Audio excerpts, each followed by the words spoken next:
Yo, yo, yo, this is your boy, Captain Lestat here. In today's episode, we're going to be talking about part 2 of A Grave at Sundown. So, let's get geeky.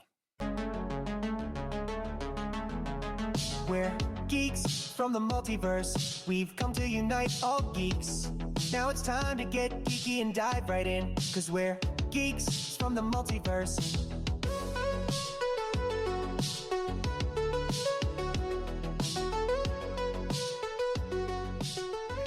Yo, yo, yo, this is your boy, Captain Lestat here, as always. And with me is Mr. Grumpy Beard, or AKA Grumpy Beard. He's like, wait a minute, why for the dramatic pause there for a second? Hey, what's up, everybody?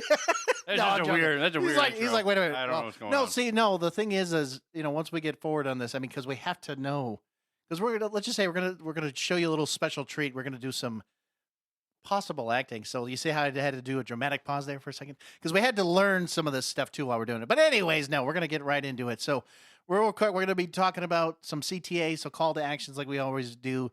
So of course, your fist bump, follow, interact, subscribe, tell your friends. Let us know how we're doing, just like on, in this case, Facebook, as we always get messages from time to time. Yes. And YouTube and everywhere else that you can find us. I mean, again, we have a merch store. We have all these lovely places that you can always check us out. Check out any episodes, all this other fun stuff.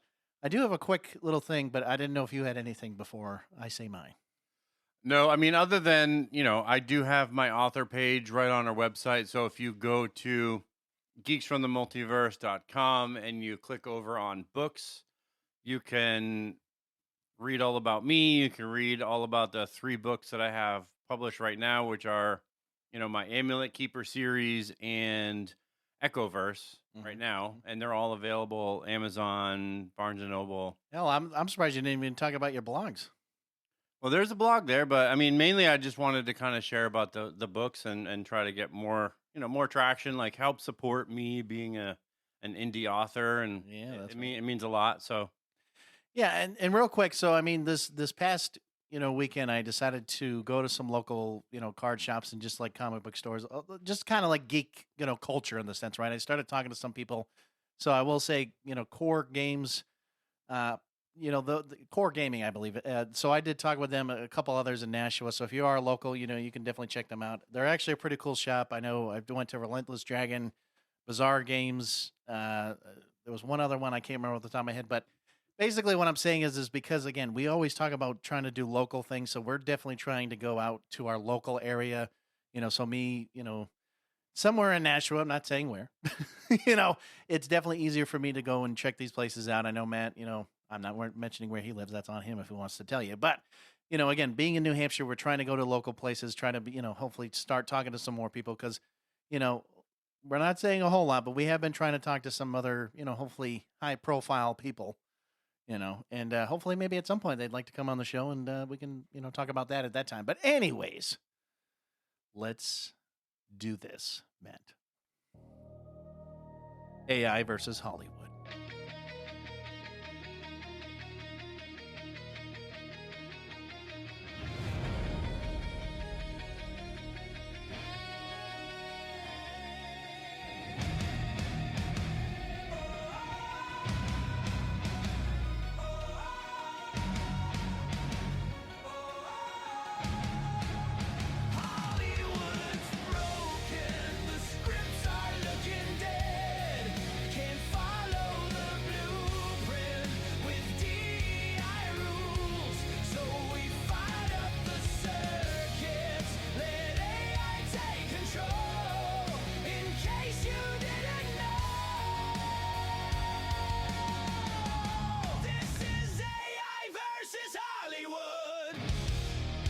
Yeah! Woo! Talk about Yeah. getting pumped. getting fired up right here. Woo. Yeah. I mean, every time, man, I know you guys can't like look at us, but every time that we do that, A lot of our music does that though. It's so like even the evolve one, this one, it's like, yeah, it gets you really pumped up. But last week, we talked about this AI versus Hollywood Western movie that we went to. If you don't know what AI versus Hollywood is, we basically go to ChatGPT and we say, make us a movie that would be better than what's coming out of Hollywood. And this round of AI versus Hollywood happens to be in the Western genre of movies. So we have A Grave at Sundown, and this is like your revenge story, your whatever you want to call it, kind of your classic spaghetti western type story, but it answers that, it kind of asks that real question of whether law is ever cleaner than the outlaw. I mean, when we first, were talking about this last week, it, oh my God, it just brought a lot of like emotion to this movie because when you look at a lot of, westerns or even just like movies in general, I would say this one is like so heartbreaking in so many different ways, and yes, I know we're two dudes here, but I'm just saying this is like the ultimate betrayal. Stop fucking with it. No, he's like I'm just fixing my mic real quick. Hold on. No, I'm just saying like it brought like human emotion to this movie, and honestly, if this movie came out today. It's not a feel-good movie. I can tell you that right now. No, yeah. I mean, absolutely. But what I'm saying is if it came out today, I'd 100% watch it. Now, I know it would like tear jerking this and that, but like, I just think it would be so epic on so many levels. Yeah. I mean, especially if it's done right. And that's kind of like what we're talking about today is we're not necessarily talking more about like, what's the plot? What's it about? If you want to go back, you can go back and listen to episode 1 where we break down the movie act by act, what the story is. Here, we're really asking the question of, could this movie actually be made? And if it could, like, who would make it? Who would star in it? Like, how it would, what would be the important factors of making this movie?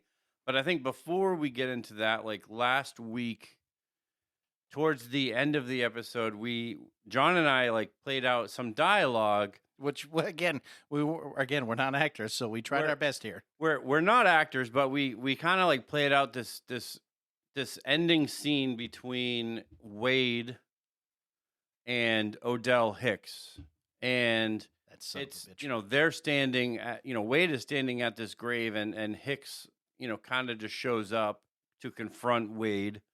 And we acted out this dialogue, but we didn't really have the full scene like scripted out.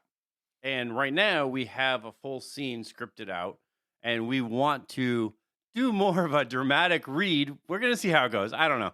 We're going to see how it goes, but we want to do more of a dramatic reading of that scene because I think it's a really epic scene between Wade and Hicks. I mean, the dialogue is just super emotional and it's really great. And just so we're clear, yeah, this is like realistically, if this scene would be like towards the end of the movie, this is what Matt and I decided that this should be kind of like the final scene that you should be watching. Yeah, the very, very final scene, and this is like when we're done with this dialogue, it's basically, Wade horseback riding off in the distance, fade to black. End of movie kind of deal. Credits, yeah. So John is going to be playing Wade. Yay. I am going to be playing Odell Hicks. That son of a bitch. That's all I got to say. And the scene right now is this unmarked grave. It's not like in a cemetery. It's just kind of in, I don't know, like a random spot in the wilderness. It could be in the wilderness. Could be basically out in the desert, depending. I would assume just somewhere like right outside this main town. Well, I could also see it in on a cliff, like a what I'm talking about, like a old school like cliff maybe, or like like maybe there's like a graveyard up there or whatever. But who knows? It'll be like just right outside of town. Wade is standing just by himself, and then Hicks kind of just comes up behind him, and we will start the scene now. Here we go. Standing at the arm-marked grave, standing in silence as he stares at the dirt. Comes up behind Wade. He's cold, emotionless. Shouldn't have come here, Wade. Just couldn't leave well enough alone, could you? Turns slightly to see Hicks, but turns back to the grave. I know what you're doing, Hicks. What I've done? I did my duty as a U.S. Marshal. The way I see it, Justice was served, and they had it coming to them. Justice? Is that what you call killing in cold blood, Hicks? Come on, Wade. None of them were innocent. They had blood on their hands. And this world's better without them. How about, oh, yeah, sorry. How about Eli? What about them? With conviction, emotional. He was innocent. He wasn't some outlaw, just a stupid boy trying to find himself. I'll say this plainly so even you can understand. Eli was no innocent kid, Wade. He made his decision to ride with the crows, to rob that train. Silently and emotionally. I know that I failed my brother. Sure, he was in way over his head, but he was no crow, in an accusing type of tone. You know that if you took the time to talk to him instead of acting out your own style of vigilante justice. Vigilante justice? You killed your way through the Crow Gang looking for your brother, and now you want to stand here like a hypocrite and tell me you weren't killing those boys out of revenge? Accusatory, not quite yelling, but louder. That's on you, Hicks. You knew my pain and you turned me into a weapon. For what? So I could do your dirty work? No, you acted on your own, Wade. I may have given you the ultimatum, but I didn't force you to kill those men. Nonetheless, justice was served and the job's done. Angrier now. You son of a bitch! Sorry. Sorry. I know, I'm working on it. I'm sorry here. Hold on. I'll try this thing again. You son of a bitch. You used me to clean up your mistakes. You know what? You know better than Malachi Crow. Just because you hold a badge doesn't mean you're a good person, Hicks. I ain't nothing like Crow. I'm a lawman, and I don't have to explain myself to the likes of you. That bastard killed Jesperson and many others. He was a liar, a thief, and an outlaw. I ain't nothing like him. Then how did Eli die then, huh? You were there. I want the truth. You read my report. Your brother was fatally shot in the crossfire. There was nothing I could do. You can't even say his name, can you? I was told that you were the one who delivered the last shot that ended his life. And if I did, understand this. Your brother was an outlaw, Wade. He fell into the same way of life that you tried so hard to get away from. Hell, the way I see it, at least he won't have the chance to hurt anyone. By the way, what's your body count up to now? You got what you wanted, Hicks. Leave me alone so I can grieve. Well, you see, it's not that simple, Wade. I can't just let you walk away after what you've done. Hicks reaches for his gun. Without warning, draws his pistol. Sorry, this is Wade here. Without warning, drawn his pistol and fires one bullet into Hicks' chest. Silence. Wade stares at the grave in silence. He pulls off his badge, looks at it, and then drops it on the dirt. It falls face first.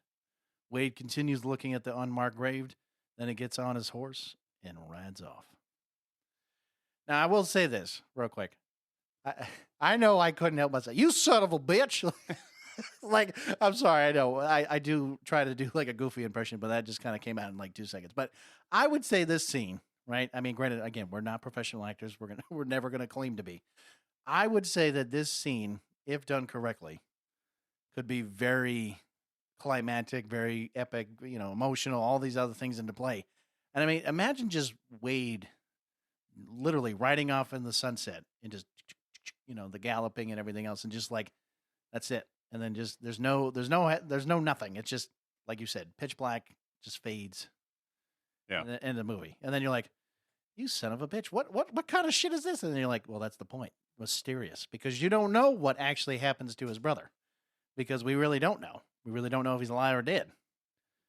But that's what, Mr. Hicks is telling us right now. So yeah, I mean it's a very, emotionally charged scene. And I believe like in this scene, Hicks is basically just trying to clean. He's trying to clean house. He's trying to clean the slate, and Wade is the only other person who would honestly oppose what Hicks has done. And even if he didn't kill his brother, which I'm assuming by what, how Hicks was handling himself and what he was saying, like, I think he probably did fire that last shot. And even if his brother Eli was wounded, you know, Hicks probably just looked at him and was like, "You're an outlaw," and put him out of his misery without even like wondering if he was just following the crowd and not actually part of this crew. But, you know, it's one of those things like Hicks was really just trying to eliminate Wade as well. And there would be no other questions. Well, of course, but the other thing is too is that this is where we could always say that sure he might have shot him, but he really doesn't know if he actually killed him.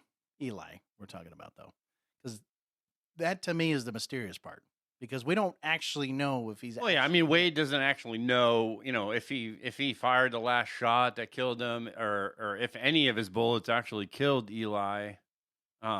But it's one of those things that's implied that Eli is dead. True. Now, you could always try to, build a sequel out of this and have like Eli somehow be alive and was injured. And I mean, now you'd have to really develop a good story of Oh yeah, of what how the hell happened to him. I mean, we're almost getting into like Knives Out territory right there. But like, this scene is just really epic. And, I wanted to do this table read, even though it didn't quite go how we wanted altogether. But I mean, oh, stop it! I mean, for I two think amateurs, we're fine. I think you guys get the overall gist of the scene and how just epic the scene is. So hold on a second. What do you mean by that? It didn't go as as planned. You stopped in the middle of yours to go, sorry. Well, I mean, okay, Come on. again, we're not professionals here. I'm just saying. Oh, we coulda. What? Oh my God. Okay. You know what? I had to stop because I was like laughing at myself. doing it, Anyways, so sorry. So yeah, this one, like I said, we're talking about could this movie actually be made and how how you actually make this movie. And we start, last episode we started with the director choices. We had the Coen brothers, or we had Denis Villeneuve. Villanueva.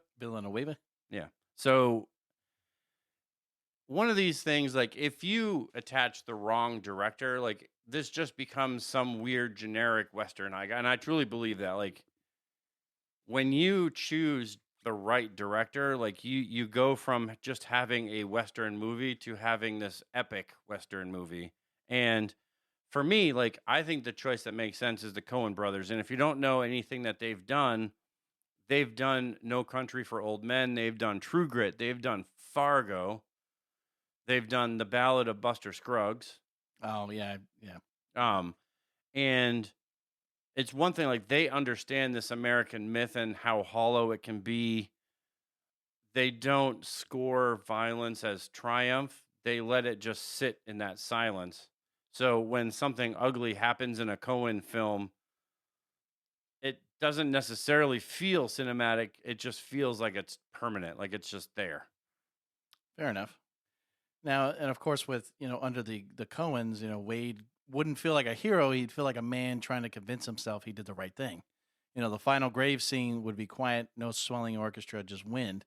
And now going into like Denis Villeneuve, that would be our second option. But he's, if you don't know, like he's already directed, Sicario, Prisoners, Arrival, Blade Runner 2049, and Dune. So he understands the atmosphere as well. But he also, he breathes, like his films basically breathe tension. Like under him, the landscape becomes a character, right? And then, the West feels massive and isolating, and the moral, unraveling becomes operatic. I like that, operatic. And then with Villeneuve, I like the Villeneuve. The Grave at Sundown becomes almost mythic, right? So with the Coens, it might become like human and uncomfortable, where, technically I feel like they both could work. Sure, they could both work, together, in a sense, depending on which way they go. But again, it still wouldn't be the same film, no matter which way you look at it, because one's in one direction, the other one's kind of like in the slightly off direction, depending on which way. Yeah, I mean, I like the Coen brothers for this movie to be just personally like how I feel, because it has that like human aspect and it's uncomfortable. If you look at Blade Runner 2049, if you look at Dune, those movies, like the planets, the landscapes, like the environment is almost a character. Like there's, in Blade Runner, like all of the neon colors and, the city itself almost becomes like a living, breathing thing. And I don't know if that's like really necessary for a movie of this scale when what we want are, we want Hicks to have that human feeling. We need Wade to not just be a hero, but be that complicated anti-hero type Yeah. figure that's really traumatized and complicated. And I I mean, think the Coens can pull that off. right. And again, this movie should be like, if any, should not really have any CGI. It should be mostly practical effects, like the costumes and the scenes and whatever. Like everything about it shouldn't feel like it's generated. It Yeah. should, wait, ready? It shouldn't be generated. It should be created, man. It's like, hey, wait, it's like our AI episode that we talked about Yeah, earlier. it shouldn't be generated. It should be created. Yeah, but it's like in the movie like this, because again, Westerns were simple in the sense of trying Yeah, to I mean, make- there's no, there's no creatures. There's no nothing. I mean, would there maybe be CGI depending on where you shoot? I mean, sure, you might have to do backgrounds. You might have to do, certain things. like scenery stuff, but like Most of it should be we're not realistic. talking like creatures or aliens or you're doing these massive blood gushing, gunshot wounds that are like Bam! yeah, they basically like explode your chest. Like you do practical effects, you do the little they call them squibs, Like, and you basically like explode them when somebody's getting shot. Like it's just practical effects. And when I look at the Coen brothers, that's what I see. If you do it for Dennis, like I think he would use a lot more CGI. Like Right, and that's where the we don't scenery want. would be like it would be just different. I mean, not that you need a whole lot of CGI in a Western movie. I mean, if you need to do CGI in a Western movie, then you have a problem. We got to talk there, pal. We need to talk to you about this. So let's talk about casting, John, because this is like So, and that was the thing too. So, like, I'm not gonna lie, looking at these people and just kind of like seeing who they were. I mean, I only really knew two of them before. Now I've seen it, like who they are now, and like kind of knowing the names. I will say that yes, I could see, where these characters and who they play as. Like, it makes. I feel like it makes a lot of sense. So, like, we'll start off with good old Eastwood. Yes, I didn't say which one. I said just Eastwood because, as you know, with the Eastwoods, right? They are very well known, and especially his father, Clint, being one of the probably, besides like, John Wayne and a few others, like he's up there when it comes to Westerns. So because his son looks he's got almost some identical. Yeah, he's got some lineage, and He's just, I feel like because he's young, I mean, literally, and we both looked at it, like photos, and we're like, literally, if he just went, squish, and he's like, all right, son, you're going to look just like me, as like, 40 plus years younger. But it's crazy because you look at him and you go, holy shit, he looks like Clint. But yeah, so he would be playing the main character, Wade, right? So Scott Eastwood would, of course, play Wade, so, he's done a lot of movies as well. But, in this case, right, with Eastwood, again, with the lineage for a Western and, his physicality, but more importantly, he knows how to underplay. And so, in a lot of his, films here, we got Fury, The Outpost, The Wrath of Man. He carries intensity without speeches. Wade doesn't monologue because, again, me trying to play Wade, hopefully he'll do a better job. Yeah, no, I'm serious. I was Hopefully- gonna Yes. I was like, gonna oh, comment, but I was gonna let you can just go. I'm gonna leave it to myself. exactly. See, he turtleizes. It's funnier that way. Of course it is. So, Eastwood gives you the eyes of someone who hasn't slept right in years, which it's true. I mean, he's kind of internalizing his emotions. He's trying to figure out, whether Hicks, I know we're talking about the sequel thing, but like, he's trying to understand why Hicks is doing what he's doing. And then, of course, as we find out, yes, he was just being a puppet all this entire time, and again, and so like, you got to have him be serious pretty much this entire role. And I don't think, I think in this case for his, for Scott Eastwood, I think he could do a really good job playing that kind of serious, very like internalizing, and it's funny how like, this next character, she could have helped him out so much. She But could chose have, not to. and she, I think she could have been a much bigger character. And I think, during the movie, when they're doing their investigative stuff, and I think that that's probably where you would see her the most. But she definitely is not one of those like main characters you're gonna see her on screen for the whole movie. No. Like, You'll see her here and there, maybe. but we're talking about Rosamund Pike. I don't know if you said her name. No, I yet, haven't but, said her name. No. we're talking about Rosamund Pike. She's done a lot of different things. We're talking Gone Girl, where she was in Jack Reacher. That was the Tom Cruise Jack Reacher. Oh, okay, I was wondering which one. She was in Now You See Me, Now You Don't. Oh, okay. She was in Die Another Day, which is a 007 with Pierce Brosnan. Okay. So again, she's been in some stuff. Wrath of the Titans, Pride and Prejudice, Saltburn, if you're into that kind of stuff. I guess. I'm not, but hey. But she would be playing Clara Boone, so she would be like. This is why we're saying like the character wise, she's definitely one that could have helped Wade a lot. Like literally could have guided him more. And then the fact that like towards the middle of the movie ish, or I would say maybe middle to end, it was like, oh, by the way, I actually knew what was going on this entire time. Oh, that's great. Yeah. Thanks, Clara. Thanks for clarifying that we. Well, and I think, I don't think she did it because she was like, yeah, I'm betraying you now because I think you suck. No, I think she looks at Wade and says like, you at one point used to be a good person.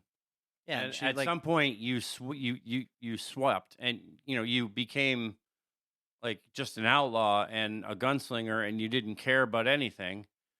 And in this movie, like she sees him reverting back to that. And I think for her, she's like, I can't give him all this information because he's just going to use it and become that person again. And I don't want him to become that person. No, and I understand it's an emotional struggle for her because she's looking at it as, she sees him, kind of that love interest, but also just kind of like not really anymore. Yeah, I think she 100% loves him, but can't be with him because of it's that trust issue. It's like you're a dangerous person, and if you're, she understands like he left the life to try to become that different person again, but like seeing him go down this road again, it's like she's like, I'm not gonna help you do this.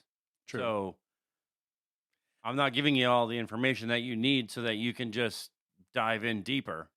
No, I get that. And I think with Clara though, it makes it hard, right? Because it's like you want her to start to trust him again and make, him kind of realize like, hey, maybe, I gotta find ways to like help her, but also help me. But, and again, I know it's a complicated situation. It's not an easy one to be dealing with. But Clara, like, like I said, I know she didn't try to do it intentionally, but it's just hard, because like you're watching. It's very hard, yeah. And you're watching it and you're going. Especially for Wade when, his whole motivation is what the hell happened to my brother?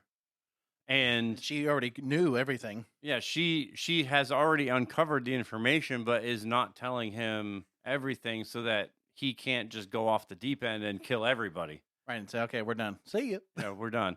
So the next one is Odell Hicks. That son of a bitch. He is played by that son of a bitch. Don't start now. See, then you tell me about my acting. Don't even go there. I'm doing your Wade impression there. Never mind. Odell Hicks is played by Guy Pearce. See, I didn't know who this guy was. I didn't know who this guy was, at first. No, yeah, but he's been in quite a lot of things. He's an Australian actor. I can tell you that. Oh, I might. That's a really bad one. But he was in Memento. He was in Iron Man 3. Yeah, so we did find that out. The Time Machine, Count of Monte Cristo, Prometheus, a movie called Lawman, Brimstone, L.A. Confidential. He's been in a lot. He's been in a lot of things, and I don't know. For this one, like ChatGPT was like he was the number one pick for like the villain of this story. He is just one of those like controlled actors, right? Like when he plays a character, like it's controlled, it's calm, and that's exactly what Odell Hicks is. Like he's not this like "Mah," like the mustache twirling villain, like "Mah," like I'm gonna get you, Wade. Like he's not one of those guys, but he can play that that calm character who's not necessarily like I'm gonna get, like, you know what I mean? Like he's not that guy that's like, goes way over the top, but he can play, I think, Hicks in a way that's like calm, controlled. So because I kept laughing, and I love how you went from see to I'm gonna get you. I'm gonna get you, sucker. I just was like, we go from one extreme to the other. I'm like, what is But going on here? But I that- know what you're saying. Yeah. That was my point, though. Like he doesn't necessarily play like those extremes. Like Guy Pearce could play that villain like Odell Hicks in a way where he's more layered and not just like this like cartoon western, See? Marshall. See, Wade, I got you now. He's like, You know? do you see Clara on the ground? See? Yeah, I killed your brother. Yeah. I feel like you should play it. That would be great. Yeah. Just start twirling your beard. I like, got you now, Wade. Ha. I get with you. Anyways, we're gonna move on here. So Eli Harrow. Horror. So Horror. okay, you know what? Don't make fun of me now. No. So basically, Eli. We're just gonna say Eli right now. So yes, Austin Butler. ChatGPT said, you know what, we're gonna play, or he should play him if we could ever get this movie greenlighted. So and it's interesting because again, of course, with Austin is that of course he proved himself in Elvis, and actually this newer movie, The Bike Riders, that he can mix charm and fragility, and then so like with Eli, it needs to feel like a young man seduced by legend. And if the audience doesn't feel the loss of Eli, the entire story collapses, which is true. And I think with Austin, in this case, like it's funny. He actually started out, Matt, in Disney, believe it or Yeah. not. Zoe 101. Oh, was it Zoe? Yeah. Oh, I guess that's Nickelodeon. My bad. I think he's done both Disney and Nickelodeon. But anyways, it's interesting because Elvis, like, I mean, it does say iCarly. which is still Nickelodeon. Yeah. Yeah. I guess he was Nickelodeon. But the whole, what I'm saying is though, is that I mean, he's still one of those British guys. You know what I mean? Yeah. Like he's still one of those British actors. So a lot of like his stuff is not like from necessarily like U.S. It's he doesn't. I mean, when you actually listen to him, or at least like when you're, I think I've seen a couple interviews when he was doing Elvis. Like he really does portray that role pretty damn well. Maybe you're talking Wizards of Waverly Place. Was that Disney? Oh, that is Disney. Okay, so I knew he was in some of these other ones, but what I'm saying is though is with Austin Butler is like he is very well rehearsed in a lot of this stuff, and so it's interesting. He's in another movie that came out this year. What's that? Last year. Yeah, it was the Bike Riders, right? Caught Stealing. Oh, Caught Stealing. Well, Bike Riders was one that came out in 23. He was in Dune Part 2. Oh, okay. And then Caught Stealing came out in 25, and Elvis is 22. So the thing is about like I was trying to say about Austin is that he is definitely well rehearsed. Like he does know a lot. He's young enough to be able to play, Scott Eastwood's, younger brother in the sense, and saying like, hey, but again, he's only going to be in the movie for a very short amount of time. Like it's not a very big part in the sense of, film wise, but it is a very important part to the story. So the name's important.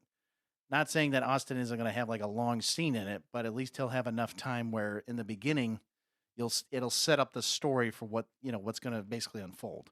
So I do think that Austin would be a great choice. I mean, there's not, I don't think, personally, I don't know if there would be any people like that. I mean, because it is like, when you watch him, like I said, I was joking, like I said, in Nickelodeon days, yeah, it's like everybody who's ever been in Nickelodeon or Disney or whatever, it's like, and they're, I don't know, they're just, it's just weird to see them. And then they grow up like this and then play movies like this. And you're like, I mean, even him, like he's not in the movie like the whole time. Like he's really only in the movie during like those little flashback scenes that we see, when he's talking to Wade, before all this happens. But, so we get into Malachi Crow. He is like the leader of the Crow gang based on obviously his last name. He is played by, and this guy's been in, I think, everything. Like, well, see, I didn't know what he looked like, honestly, because I Well, I had to look up his name, but Ben Foster is the guy's name. Yeah, Ben Foster, like he brings vitality. Like when he's in a movie, like he usually is like this villain. Well, yeah. And now that I'm thinking about it, yeah, and I do remember him in X-Men: The Last Stand was one that most people are like, oh, I didn't know that. Yeah, I didn't know that either until, and also he was also in The Punisher a while back too. I think. Right. Yeah. The Thomas Jane Punisher. Yeah. Yeah. I mean, we got Punisher. We have Phone Booth. I'm trying to like say the big ones here that I'm. 30 Days of Night, The Messenger. Yeah, 310 to Yuma, which is a pretty big one. Yeah. X-Men: Last Stand. We said that one. Mechanic. He was in Lone Survivor. He was. Yeah. Huh. Okay. Didn't know that. Yeah, I mean he's been in a lot of things, and like he is one of those guys that like whenever there's one a western and two there's violence in said western, right. He is one of those guys who he looks gritty, he can be gritty, like he plays just like that. He just plays gritty. I mean, if you ever seen 30 Days of Night, he is one of those guys that's like he's almost brings the vampires to Alaska, and he's kind of like waiting for them in this jail cell to like make him a vampire. But he plays such a dirty, gross kind of character in this story, and he's just like that perfect guy that feels like he could lead an outlaw crew. Well, and I find it interesting with him is that, I'm not saying that his character isn't a big part of the story. But I mean, you do need to find somebody that can, fit the bill for at least with, Malachi Crow being the leader of the gang. And it's interesting because like, when we're talking about the movie itself, Malachi Crow, I mean, yeah, he might be smart in certain ways, but like he generally does not know what the fuck is going on. He really doesn't. I mean, Odell Hicks really like pushes the narrative saying, hey, no, you got to kill Malachi. You got to kill Malachi, even though it had nothing to do with. Yeah, I mean, Malachi is just doing his thing as like, a leader of the Crow gang. They're just robbing. They're doing, I don't necessarily think, they kill just to kill. But No. if you're in their way, they will absolutely kill you and then rob you. Well, But that's just the thing. I mean, that's Malachi Crow. He's not a good guy. He is an outlaw. Like it's implied with his Crow gang. They're an outlaw gang. They go into banks. They rob trains. They'll rob people. They'll rob your mom. Like it's just that's what they do. Like and Right. Ben Foster is just that perfect casting for that because every movie I think I've ever seen him in, he plays that character that you're just like, I don't like that guy. He's like that son of a bitch. Like, Yeah.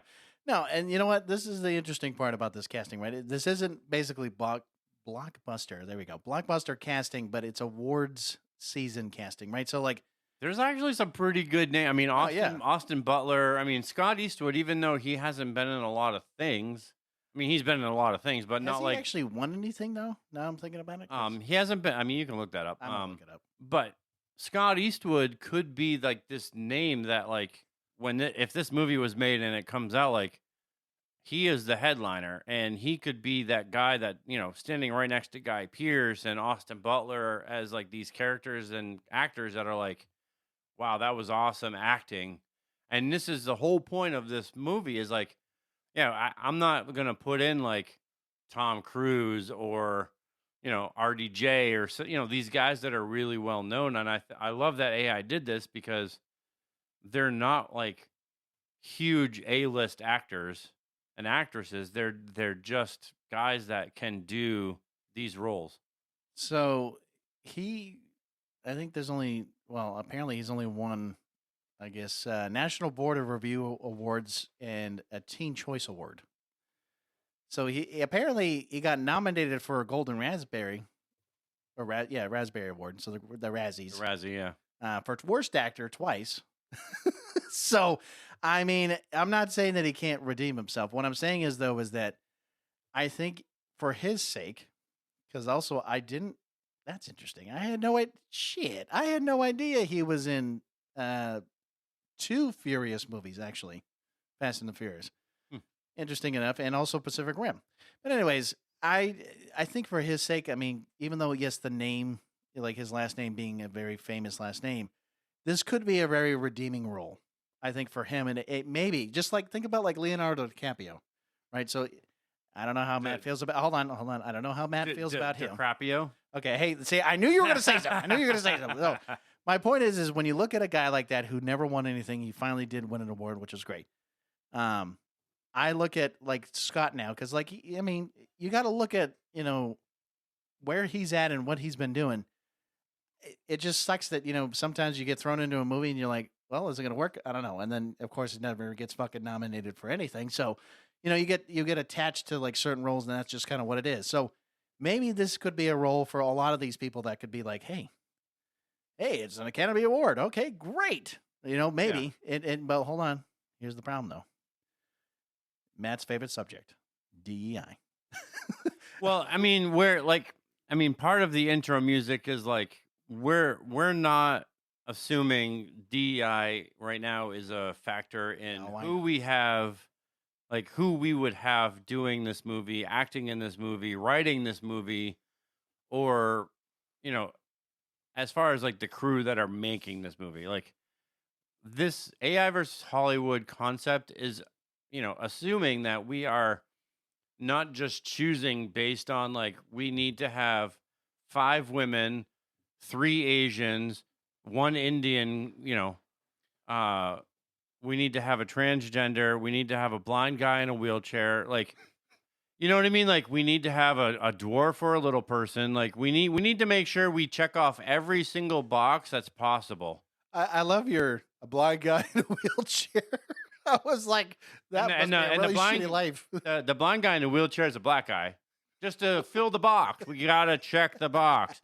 We're assuming we're not checking boxes here. Like, no, I know. If you're a writer, we're assuming that you can write for Western movies. If you are a writer and you're like, I've only done sci-fi movies, get the fuck out of the room. Hey, hold on. That's what I'm saying that right now. Like, get the fuck out of the room. No, give me this guy who actually writes for a Western and come on in, bud. No, even better. I worked at Disney and I was working. No, get the fuck out of the room. Hold on. I worked for the Alkalite. I would murder him right on the scene. Like, I'd be like, you stab that bitch in the face. just man would be like, hey, take this staple gun real quick and just staple his fucking ass and do the whole thing. No, but this is like what we're saying. Like, if I mean, we didn't really talk about writers, and before we get into like the costumes and physical like authenticity of the movie, like if I was making this movie and I wanted it to be successful, I would want people who know how to write emotionally, who know Westerns, and can write like an epic script and can actually write, real, as opposed to like what, we joke about the Acolyte all the time because they hired writers that knew zero about Star Wars. They knew nothing about sci-fi. And it's like, why the fuck would you write a TV show based on sci-fi and Star Wars when you know nothing about the concept? Wait. Because they know Star Wars fans, right? Apparently they know Star Wars fans, but they don't know what the fuck Star Wars is. I'm legit. I legit do not kid you. You can look this up. Some of the actors and actresses and the writers saw Star Wars for the first time and they're like, this is awesome. For the first time. Like, they're in the fucking show, dude. Like, no. So I can almost forgive the actors and the actresses because, listen, if you're an actor or an actress and you're busy working, you may not always have the time to like watch Star Wars. So you may not know exactly what's going on. And if you or me got hired as an actor for a TV show or a movie, they would say, here's your character. He's a mental health patient. And what would you do? You would go to mental health facilities. You would talk to, the counselors. You would talk to the people that work there. And you would get a feel for the role. So I can forgive the actors. But when you have writers who are watching the content for the first time, and they're like, okay, now go write a Star Wars show. What the fuck? Get the hell out of the room. So just so I'm clear, everybody, yeah. If you're actually new to the show, I only like mentioning the Alkalite because every time, It's a soft spot. hold on, no, every It's time like- I mention it, it's he like goes into this rant. So yes, It's like the top of a newborn infant's head. It's a soft spot. You just don't hit it. You just No, don't so push on it. I- you don't do anything with it. I only like bringing up DEI and that because I mean, when you're talking about passionate, I mean, Matt will go and have a conversation about this whole thing, and I We've just done a sit whole on- episode on it. Anyways, no, Yes. and then talking about the costumes and the physical authenticity. This is where I think 100%. And when we talk about costumes and the physical authenticity, one, if you've never watched The Sinners, oh, I've watched it, and it's a beautiful show. you I need mean, a to movie, not show. Sorry. you need to watch The Sinners. I understand, like, it's about vampire. I get, like, horror's not my thing. Like, vampires are not my thing. Watch the movie. You'll understand. You'll understand how important costumes are, which, a little side note, the costumes from The Sinners were from Blade. Oh, interesting. I didn't Yeah. realize that was from They, that. they purchased it from Marvel. These were, like, for the new Blade movie that was Oh, supposed to be made, not being made, kind of now being, I don't know, whatever the story is. They got the costumes there, but what made this movie so great, I mean, Michael B. Jordan was, oh, fantastic. I mean, he was phenomenal playing two different roles on the same screen most of the time. But, like, the costumes were so authentic, and the physical authenticity of the time period was, I mean, it was spot on. I mean, even that one scene where like they're playing the music and then it just like goes to like different, literally like arrows of music. So like you're going, from 60s to Oh, yeah, you got like 70s and you rap. got like the Jimi Hendrix guy, and like you got the two hip hop guys, and like the music. I mean, it's like the music, because like you could hear every aspect of each of the cultures in that movie. Like when you Right. when you heard when you saw like the two gangsta 90s rapper guys, Yeah. like you could hear the do do do do do, like that 90s, like Right. everything. You heard that like kind of like same tune, and Jimi Hendrix was like that type of Kinda character like, was yeah. like, you heard the guitars when you saw like the African Like tribes, dancers yeah. and tribes, like you heard the drumming, and it was great. And that's where this movie will either really work because the costumes are authentic, or the movie falls apart because the costumes look like they came off a Walmart Halloween rack. Well, and the other thing is too, and I know when we're mentioning music too, music also I feel like is very important as well because it sets the mood, it sets the tone of what's going on. And now Yes. in most westerns, Wow, yeah. like that's an iconic, like Western thing, but like you got to make sounds and music, like it has to kind of flow right, because that's the other thing. Because like if sure, maybe you have some great costumes, but if you have shitty like tones and music and this and that, I mean, it's not gonna. I feel like it's just not gonna flow very well. No, either. it's not. I mean, it's the overall feeling, and the music has to incorporate what the feeling is. Like, I remember watching, I think it was A Knight's Tale, to be honest, Oh, and that, I think it was with Heath Ledger. yeah. Okay, I know what you're talking about. Yeah. And in the movie, like, I think they're like in this like arena thing for jousting, I think Yes, is what yeah. what was in there. And everybody that's watching this jousting match is singing "We Will Rock You," and I'm like, what The the fuck fuck? is going on? Like, that song wasn't made in medieval time; it was made in modern time. So like, why are they singing this song?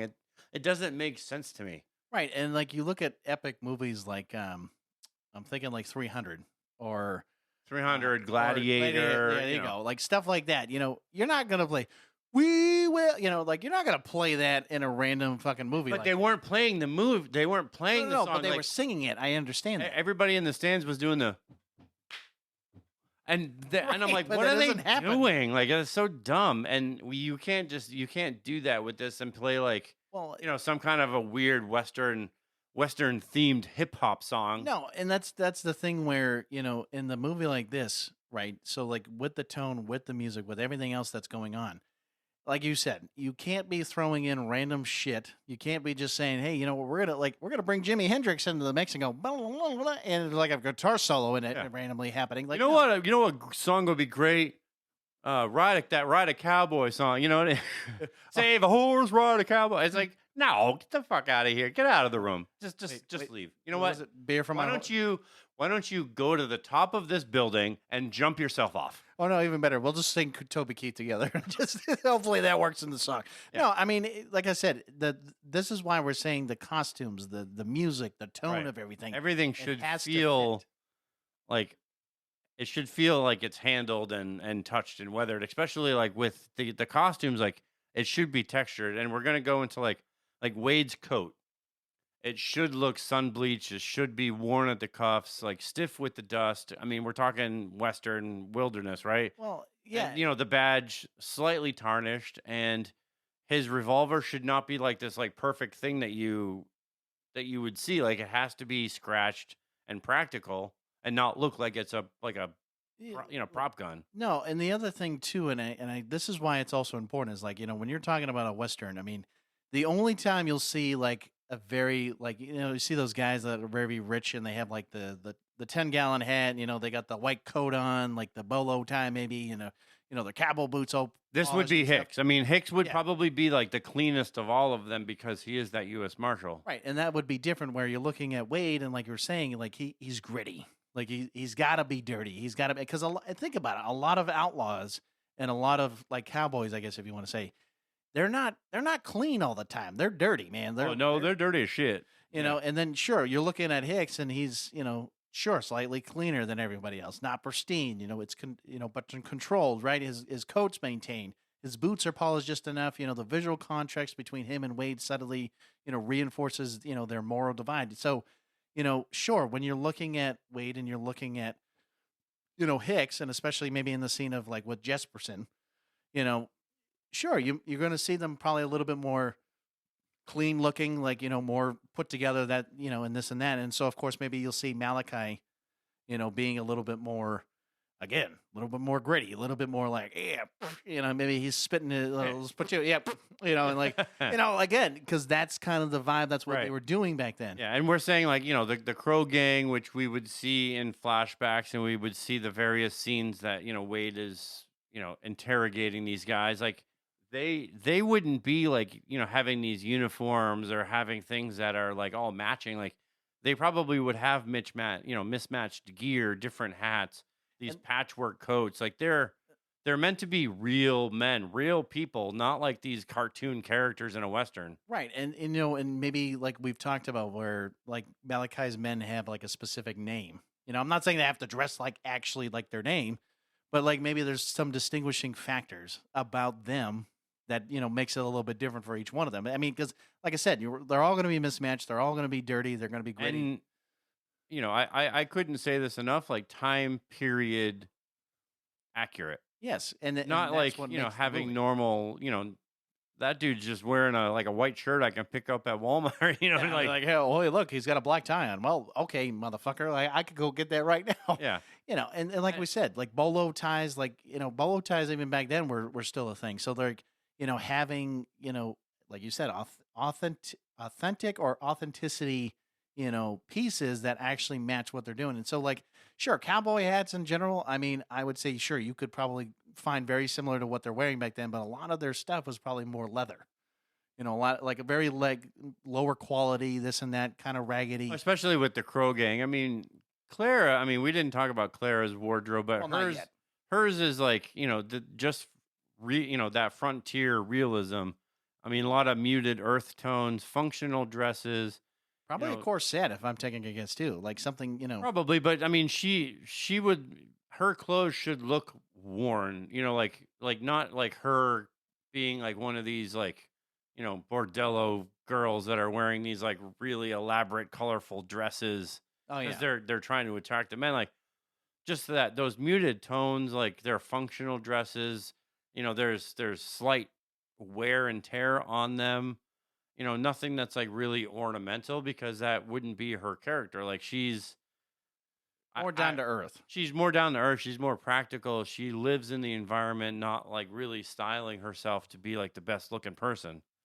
No, and again, this is why we're also saying too that the texture matters, right? And everything should feel handled, touched, and weathered. Because again, when you think of your Western movies in general, they're not supposed to be this flashy, over the top, not time related or time specific, pieces and all this. Like it needs to be authentic and it needs to be true to what the movie is portraying. Because if not, like we said, you're just gonna have a bunch of shit and you're gonna go, why the fuck are they singing "We Will Rock You" in the middle of their fucking town and go, what is going on Yeah, right now? what is happening right here? So yeah, we're gonna move into budget and practical effects. Oh, Because boy. one, if the movie looks digital, I think it fails. To me, that's what No, I mean, you cannot shoot this movie in green screens. You can't shoot it inside of a studio. I mean, maybe some shots can be inside of a sure. studio, but like You need to go, like, it honestly, needs real terrain. So if like you're going to Utah or New I'm Mexico thinking or Nevada or, somewhere desert like. a real place, real dirt, real wind, whether Real you go cliffs. to somewhere in like New Mexico and you build a set, that's fine. But Right. like it has to be in a real spot. And I think budget wise, you know, AI is right now telling us, we're probably looking at 40 to 60 million to do it right. And this includes, location permits, horse teams, stunt riders, period I sets, wardrobe aging, extended exterior shots. I'm gonna say this. I'm actually gonna bump it to like closer to 100. And I don't think it would need that much, but well, I mean, it's a good buffer. I think it's a good. Well, I understand what you're saying, and I'm not saying that you can't, do it off the 40 to 60. I'm only saying that the reason why you might need more is because what if there are reshoots? What if there's, other things that come into play? Because we all know that when you're out in the desert, you can't predict the weather. It is what it is. I mean, it could be hot or it could be, no, but I mean, whatever. we're also talking practical effects over like the CGI, and like that's, and we're also talking Coen Brothers as opposed to, Villeneuve. Villanueva. Because I think if he's directing it, then you're probably looking more at like 120, maybe even more, because there's going to be more CGI and more things that he's going to want to put in because the environments are going to be like more epic. Oh, you know what? I just thought of some. You know what the perfect song is for this movie? Old Town Road from Little Nas. Get out of here. Little Nas X. What? Billy Ray Cyrus. Come on, I thought it would be the perfect song. Get out Old of the room. Town Road. No. Right. He's like, get out of here. We're not doing this hip hop bullshit. Get out of the room. Get it. Just get out. Yeah, so I mean, we're talking practical effects. So, we're talking, and this is where I said the squibs, like gunshots should use the practical squibs and blank fire, not these, digital muzzle flashes that like you do in post where you're adding the little, Like, there are blanks that they use in Hollywood that They're give pretty real. off, they give off that, that muzzle flash. And flash fire. Yeah. when somebody falls from a horse, you actually have hired stunt riders that can look like they're falling off the horse in a real practical way. Right. You're using like real dust and, maybe fans to blow some of the sand when you're when you're riding, or, some of these robbery scenes. So when dirt is actually kicked up, it's not just like, hey, let's use some fog and like do it CGI. Like, no, you're actually using real things.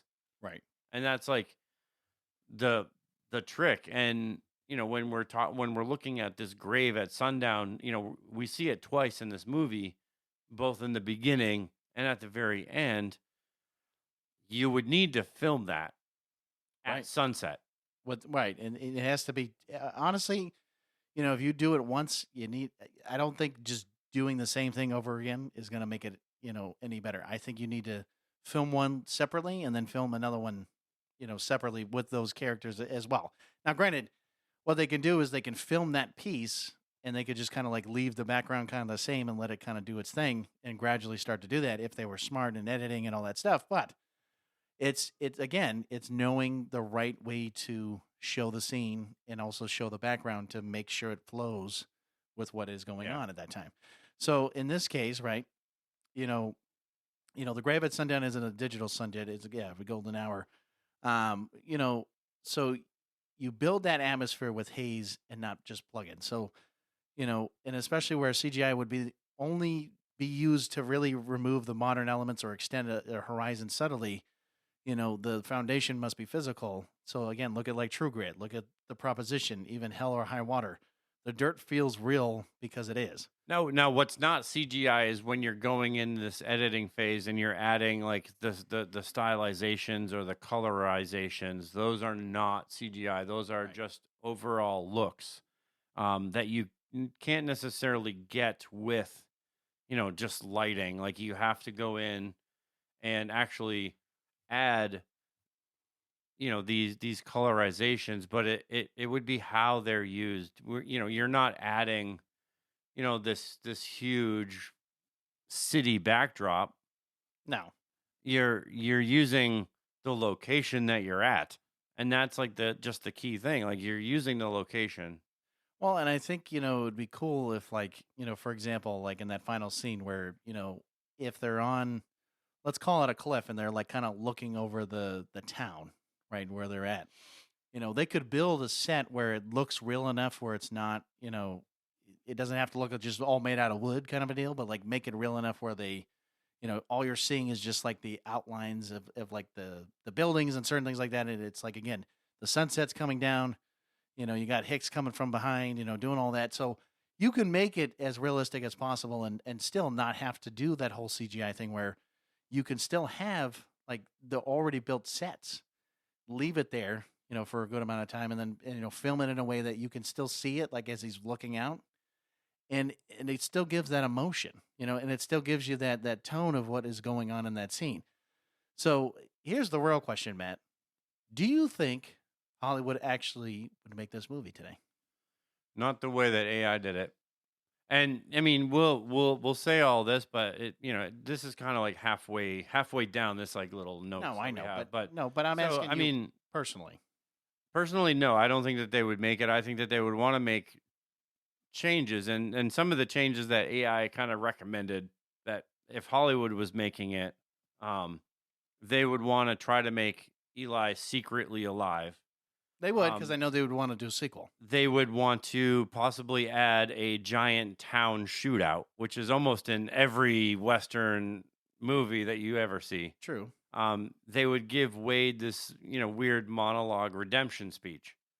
They would turn Hicks into the this like obvious villain, and I think all of these weaken the story because like Hicks.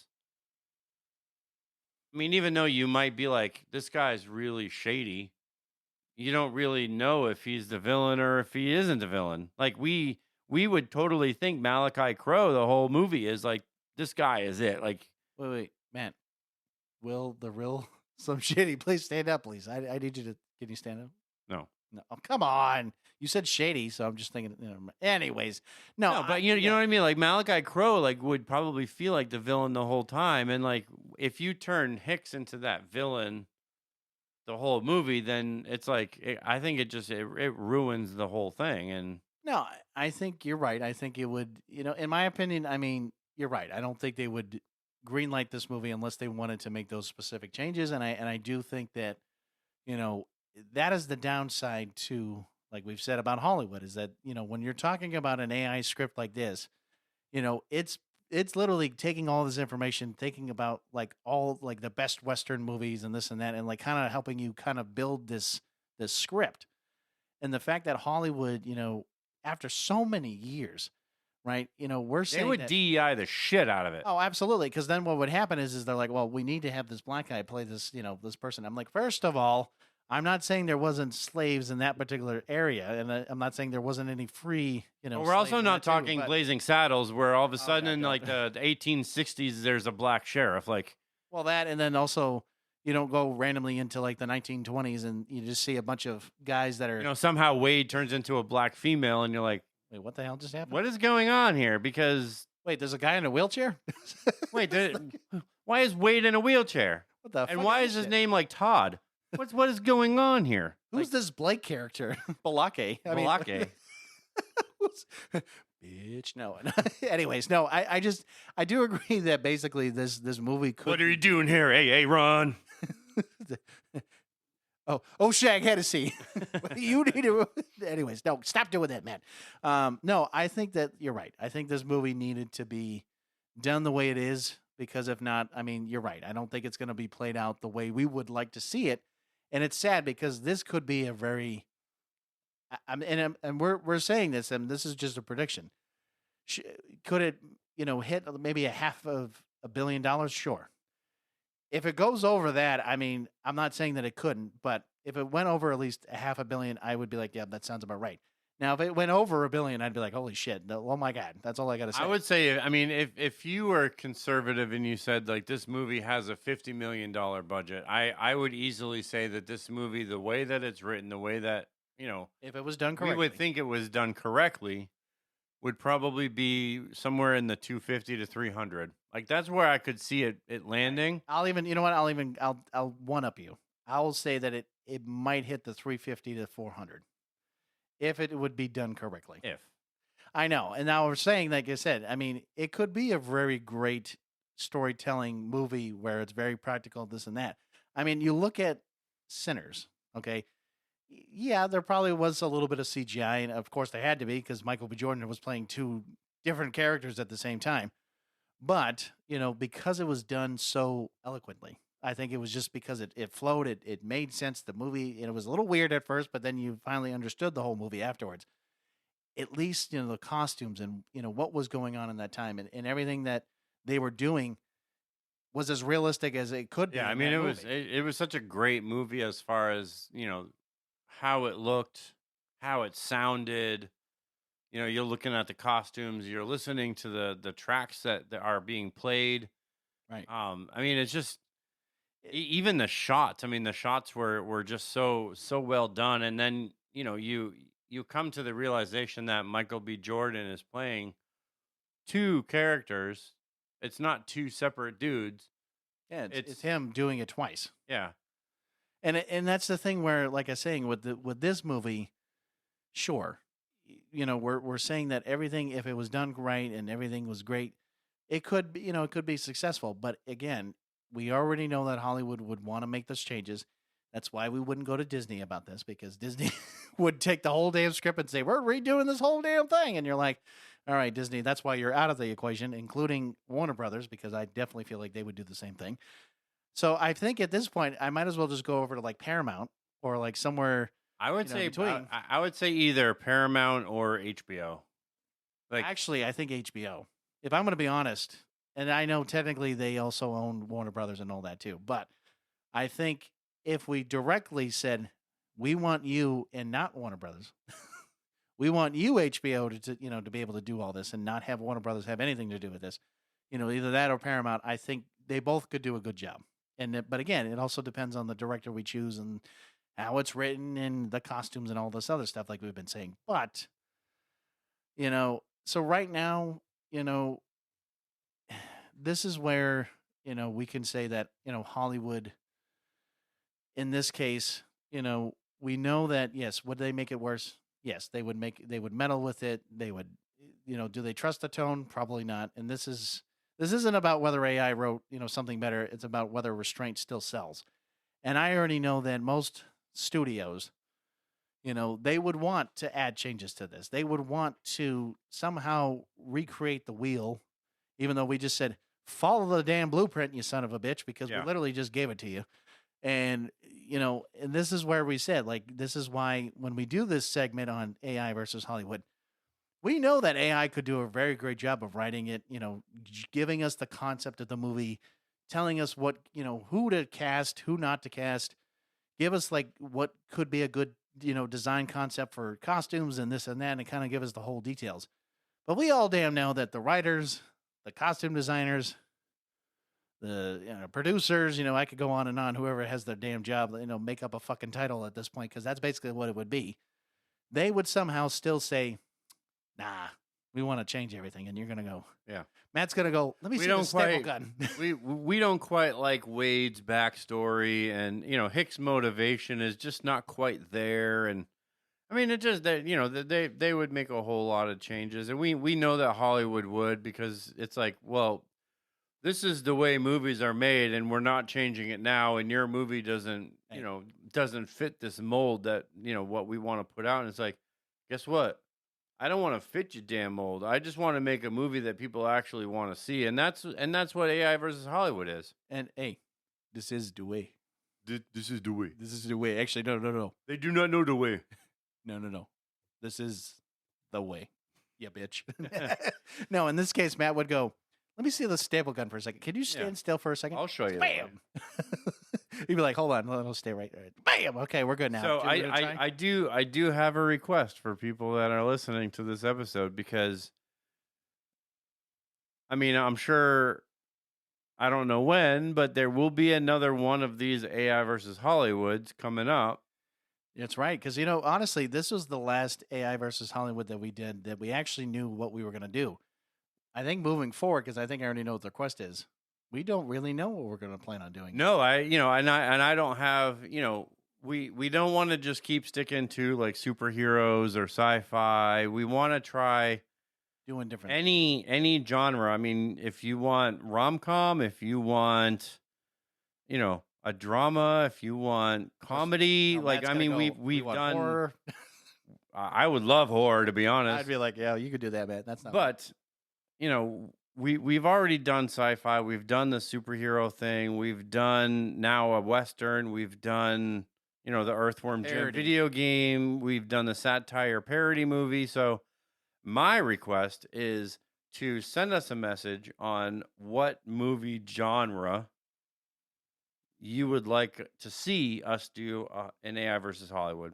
Yeah, and I would love to hear that too, because I think it's interesting to see what you guys come up with. Because again, two different dudes and two different mics, we can't come up with everything. Actually, it's more like Matt's like, no, it's me coming up with everything, and you just fucking talk all the time.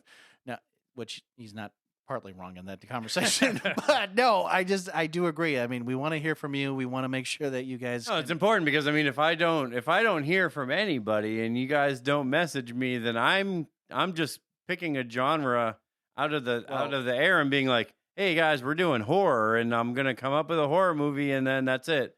And you're like, I don't really watch horror. Well, send us a damn message about what movie genre you want us to do, and we will create a movie within that genre. We will go to ChatGPT and be like, we need a comedy movie, or we need a rom-com, or we need a drama movie, like whatever it is. We will put it in, and we will come up with the whole concept and everything that we do with AI versus Hollywood. Well, Matt's also going to say, stop, quit your bitching and stop complaining and actually message us so we can actually do this.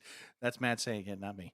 No, I'm joking. No, but You we're can send your messages to John at... No, I'm just kidding. He's like, no, but no, I'm just saying he's right though. I mean, we guys want to hear from you. We always like to hear whatever your, thoughts are, whatever your, I'll even say concerns, like whatever it is, please like let us know, because again, we don't know everything and we want to hear from you guys all the time. So on that note, man, I know we got to wrap this shit up because goddamn, we've been talking for a while, but anyways, until next time, boys and girls. Stay geeky, 'cause we're geeks from the multiverse.